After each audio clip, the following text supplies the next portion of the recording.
Hoje, vamos mergulhar num dos enigmas sistêmicos mais profundos da história, a verdadeira natureza da Amazônia pré-colombiana. O que vamos ver aqui é um mistério que desafia nossas suposições mais básicas sobre o que é, afinal, uma civilização.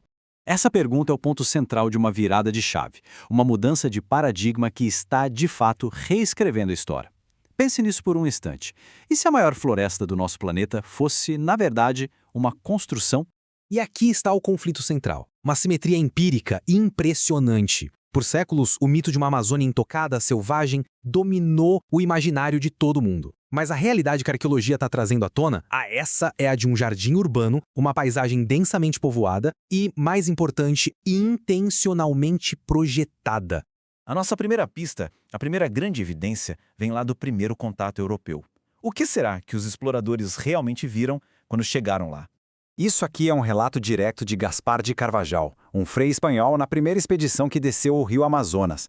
Dá para sentir o espanto na voz dele, né? Ele não estava esperando encontrar cidades, muito menos tantas a ponto de ficar, como ele mesmo disse, abismado. E essa imagem, nossa, é ainda mais poderosa. A gente não está falando de vilarejos pequenos e isolados. Carvajal está descrevendo uma densidade de gente tão, mas tão grande, que era difícil enxergar o chão. Era uma paisagem humana vibrante, pulsando com vida. Agora, para a gente ter uma noção da escala. Por volta do ano 1500, a população estimada da Amazônia era de 10 milhões de pessoas. Sabe o que isso significa? É mais gente do que em Portugal e na Espanha, somados, as duas maiores potências coloniais da época. A Amazônia não era a periferia do mundo, de jeito nenhum, era um centro global. Mas se a Amazônia era tão cheia de gente assim, para onde foram todas essas civilizações? E isso nos leva direto ao próximo mistério. O Grande Silêncio, o desaparecimento quase total dessas sociedades dos registros da história e da própria paisagem. E aqui está a contradição que alimentou o mito por séculos. De um lado, você tem os relatos do século XVI, falando de cidades e multidões. Do outro, os relatos de naturalistas do século XIX, que encontraram uma floresta que parecia intocada. Como isso é possível? A resposta está no que podemos chamar de uma matriz de causalidade. Doenças, para quais os povos originários não tinham nenhuma imunidade, combinadas com conflitos muito violentos, causaram uma das maiores catástrofes demográficas da história. Em poucas gerações, a população despencou, e a floresta, aquela mesma floresta que eles manejaram, rapidamente retomou o espaço das cidades abandonadas. Agora, vamos avançar para a Era Moderna. Hoje, a tecnologia nos permite fazer algo incrível, olhar através da densa copa das árvores e redescobrir esse mundo perdido. A ferramenta-chave aqui é o LIDAR. Pensa assim, um avião ou um drone sobrevoa a floresta disparando milhões de feixes de laser. Medindo como essa luz bate no chão e volta, ele cria um mapa tridimensional super preciso do solo. É como se a gente conseguisse remover digitalmente as árvores para ver qualquer alteração, por menor que seja, escondida lá embaixo. E o que ele revelou foi revolucionário. O invisível se tornou visível. Em regiões como na Bolívia, o LIDAR expôs a complexa civilização Casarabe, com seus centros urbanos interligados e sistemas de canais. Estava tudo ali, escondido à vista de todos, o tempo todo. A escala da engenharia deles era simplesmente monumental. A gente não está falando de cabanas, não. Estamos falando de geoglifos gigantescos, de estradas que conectavam cidades, de praças cerimoniais e de uma gestão de água super sofisticada para controlar enchentes e secas.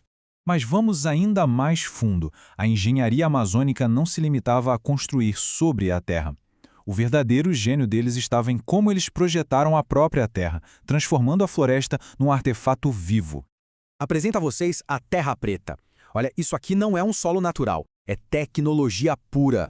Ao longo de séculos, os povos amazônicos criaram, de propósito, esse solo super fértil. Eles transformaram áreas de solo pobre em terras ricas e produtivas. Essa foi a base que sustentou milhões de pessoas. E esse processo de 4 etapas mostra o método deles. Primeiro, criar o solo. Depois, domesticar dezenas de espécies de plantas úteis. Aí, espalhar essas espécies pela floresta, criando pomares gigantescos. E o resultado? Uma civilização totalmente sustentável, onde a cidade e a floresta eram, na prática, uma coisa só. E o legado disso a gente vê até hoje. Para ter uma ideia, das 16 mil espécies de árvores na Amazônia, apenas 227 compõem metade de todas as árvores.